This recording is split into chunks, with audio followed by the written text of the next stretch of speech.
finalised on the document, rather than fill some of the positions that are vacant right now and urgently need fillings. This is an administration that truly values diversity and wants to show that in its ambassadorial appointments, as in everything else, it has sought to achieve that. And in the last hour, confirmation that the Hong Kong media tycoon Jimmy Lai has been sentenced to another 14 months in prison. This time for his involvement in a separate unauthorized assembly, which took place in October of 2019. There were 9 other activists also sentenced today. 4 of them received a 3-year jail term. Lai is the founder of the publication Apple Daily and is at the moment serving a 14-month sentence for having taken part in unauthorized assemblies in August of 2019. Now, the authorities are taking further steps to crack down on Jimmy Lai. They've threatened his bankers, HSBC and Citibank, with up to 7 years in prison for each of them if they deal with any of his bank accounts.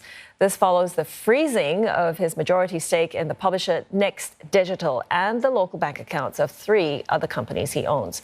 The anti-government protests in Hong Kong in 2019, those were driven by anger over the now scrapped extradition bill. That would have allowed people in the territory to be extradited to China to stand trial there. The demonstrations became a wider movement calling for greater autonomy from Beijing. Now, in Taiwan, some hits and misses as they continue to seek the procurement of more vaccines for their campaign. The island is expecting to receive its first shipment of 150,000 doses of Moderna sometime today out of the 5 million doses that was ordered. Local reports say that a Japanese lawmaker is recommending that his government share their national supply of AstraZeneca vaccines with Taiwan. Now, the Taiwanese Foreign Ministry declined to comment, but they say they are working hard to obtain vaccines. This as their vaccine deal with Pfizer-BioNTech collapsed over the use of the word country in their agreement. Health officials from Taiwan said that a final contract had been signed, and hours after that, the German drug maker had strongly recommended they change that word country in the Chinese version of the press release. Now, whilst the government did agree to tweak it to say Taiwan, BioNTech then delayed that agreement by a week, owing to what they said was a reevaluation of the global vaccine supply and some readjusted timelines. A sudden spike, meantime, of domestic infections across Taiwan placed an increasing strain on their healthcare system, especially with only 1% of their population of 23 million having been vaccinated. India is also now scrapping local trials for what they say are the well-established foreign coronavirus vaccines. This is their bid to accelerate their rollout of the vaccines. Last month, India pledged to fast-track those shots from Pfizer-BioNTech, from Johnson & Johnson, and from Moderna. But talks then stalled after the Indian government insisted on local trials, and a dispute erupted over the indemnity. And officials say they are now expecting to receive those doses from Pfizer as soon as July. But the Indian government is reportedly still examining the request that the pharmaceutical companies be granted legal protection. We are looking at what their expectations from the government are, and they are looking at what our expectations from them are. That's the process in which this will move, because they have to come into India, they have to apply for licensure, so that's one path.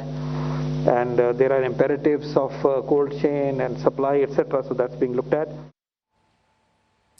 At the moment, some 11% of India's population of 1.3 billion has received at least 1 dose of a vaccine. That is the lowest rate amongst the countries in the world with the highest number of infections. Vaccine supplies and raw materials to make those vaccines are topics that are likely to top the agenda when India's foreign minister meets his U.S. counterpart today. This is the first trip by an Indian minister to Washington since President Joe Biden took office in January. Neha Punya reports. Ross of Commerce here. And The Indian Foreign Minister has a packed schedule ahead of him. He's expected to meet US Secretary of State Antony Blinken on Friday, and the two are likely to discuss, among other things, security in the Indo-Pacific and the Quad initiative that's aimed at countering China's growing influence in the region. The US has said it is keen to convene an in-person meeting of Quad members, including Australia, India and Japan later this year. There are also meetings scheduled with Secretary of Defense Lloyd Austin, National Security Advisor Jake Sullivan and US Trade Representative Catherine Tai. The Indian Foreign Minister's visit comes at a time when New Delhi has clashed with US tech giants like Facebook and Twitter over new social media rules, but top of the agenda is going to be vaccine cooperation. While India's daily COVID-19 caseload has dipped, the country is still recording more infections and deaths than any other country in the world, and despite being the world's largest vaccine manufacturer, India's own vaccination drive has failed to take off due to severe shortages. Only 3% of all Indians are fully vaccinated. Which is why experts say New Delhi will be hoping that the Biden administration will release a large chunk of its spare vaccines to India. The US plans to export 80 million doses from its stockpile by June to needy countries. Talks are also expected to cover the smoothing of exports of raw materials that India needs to scale up vaccine production at home. More than 200 ingredients come to the country from the US. Last month, caving under increasing public criticism, the Biden administration finally loosened restrictions on the export of vaccine raw materials, but domestic companies say supplies are still erratic.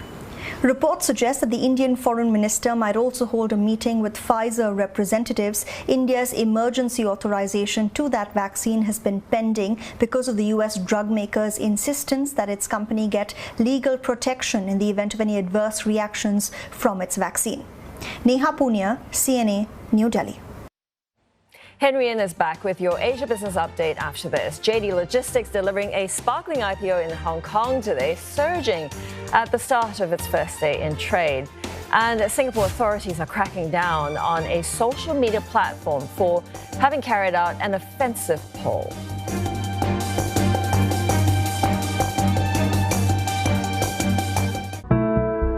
Bearing the brunt of worsening global warming. As we see the whole landscape changing, it is really impacting our way of life.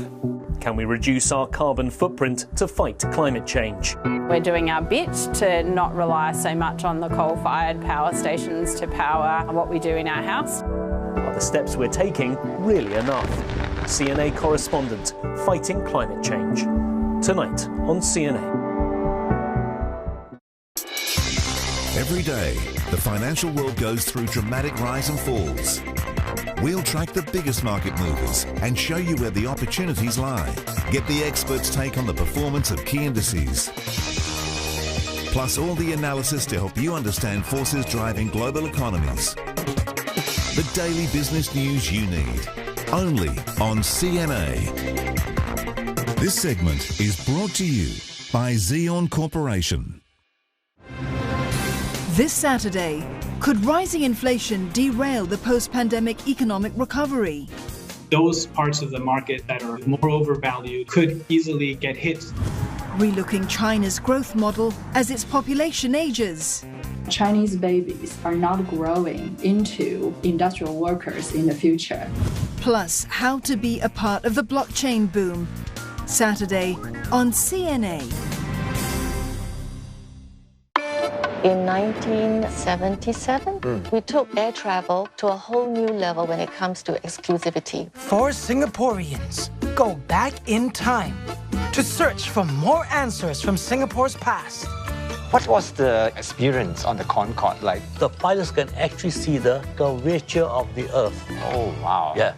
From tracking down a legendary white crocodile. We have here the only mention of white crocodile, Buaya Putih, in the Straits of Singapore. There's this element of, what's the truth there? To uncovering what used to lie under an iconic building. This great building here is very curious. What we are looking at is the full extent of Kampung Glam, actually. What else lies forgotten in the vault of time? In the early days, you could just walk into a shop and buy a gun. Wait, so back then, people could keep guns at home? Oh, we had guns at home. My father was a gun owner. Wow. Watch Into the Vault 3 on demand at cna.asia.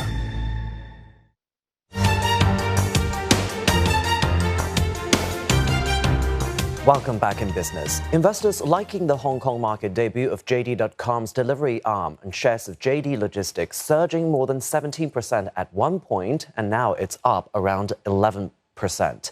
Well,